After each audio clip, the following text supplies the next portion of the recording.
आपल्यासोबत रावसाहेब दानवे आहेत। सर काय सांगणार, 39 मंत्र्यांनी जी आहे ती शपथ घेतलेली आहेत। अनेकांचं नाराजी नाट्य आता समोर येत आहेत। भाजप असो किंवा मग राष्ट्रवादीमध्ये छगन भुजबळांना देखील मंत्रीपद दिलं नाही, वरिष्ठ नेते आहेत। भारतीय जनता पार्टीमध्ये कोणीही नाराज नाही आहेत। या ज्या बातम्या आम्ही वर्तमानपत्रातून किंवा चॅनलच्या माध्यमातून ऐकतो त्या पूर्णपणाने निराधार बातम्या आहेत। पक्षामध्ये पद देत असताना पक्षश्रेष्ठी पूर्णपणाने विचार करून पदाचं जबाबदारी सोपवत असते आणि जेव्हा ज्याला कोणाला यावेळेस पद नसेल मिळालं याचा अर्थ पुढच्या काळात त्याला मिळणार नाही असंही होऊ शकत नाही।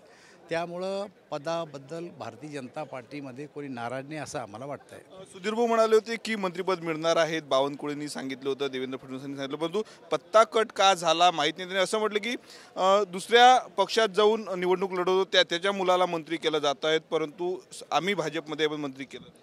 हे सभा विभागीय समतोल ठेवावा लागतो नेतृत्वाला, नव्या जुन्याचा विचार करावा लागतो नेतृत्वाला।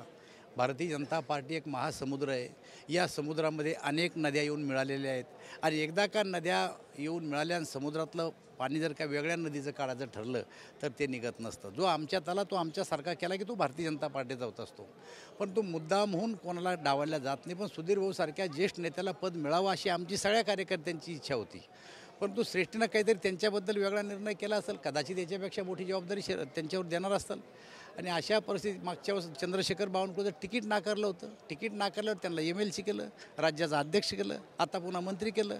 कदाचित सुधीर भाऊच्या संदर्भात असं होऊ शकतं असं मला वाटतं। आशिष देशमुख आहेत भाजपचे आमदार, त्यांनी म्हटलं की राज्यपालपदी नियुक्ती होऊ शकते छगन भुजबळांची।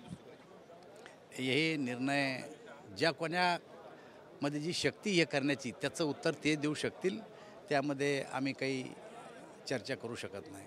शेवटला जरांगेंनी पुन्हा आंदोलनाचा इशारा दिलेला आहे। 25 जानेवारीला आंतरवाली सराटीमध्ये मराठा बांधवांना त्यांनी बोलावले, कसं तो आता त्याने आंदोलनाचा इशारा दिला, कसा प्रतिसाद मिळतो काय मिळतो त्यांच्या घोषणेनंतर काय चित्र निर्माण होतं त्याच्यानंतर त्याच्यावर बोलता येईल। अजित पवार नाही आहेत, काल देखील ते आलेले नाहीत विधानसभेमध्ये, विधानभवनाच्या कामकाजात त्यांनी सहभाग नोंदवले, नाराज असल्याचे।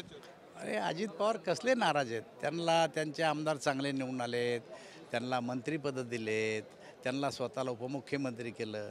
चॅनलमध्ये चर्चा घडून आणण्यासाठी आणि आपला TRP वाढवण्यासाठी विचारलेले प्रश्न आहेत तुमचे, हे कुठंही नाराज नाही आहे कोणी। खाते वाटप होत नाही 3 दिवस ना 2 इतकं काय गडबड आहे खाते वाटपाची? होईल खाते वाटप होईल, तुम्ही जरा शांत राहा, तुम्ही चिंता नका। आमच्या पक्षाची चिंता तुम्ही करायला लागली हेच म्हणून चांगलं वाटतं आहे आम्हाला। नक्कीच, तर 2 ते 3 दिवसामध्ये मंत्रिमंडळाचा विस्तार झाला, पण अजूनही खाते वाटप झालं नाही। लवकरच खाते वाटप होईल अशी प्रतिक्रिया जी आहे ती रावसाहेब दानवेंनी दिलेली आहे। कॅमेरामॅन निकेत दहातोंडेसह मी स्वप्नील उमाप, TV9 मराठी, नागपूर।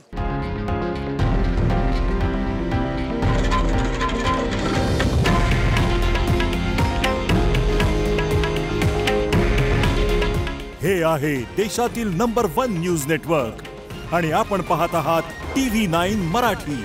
काळजी तुमची, हित महाराष्ट्राचं।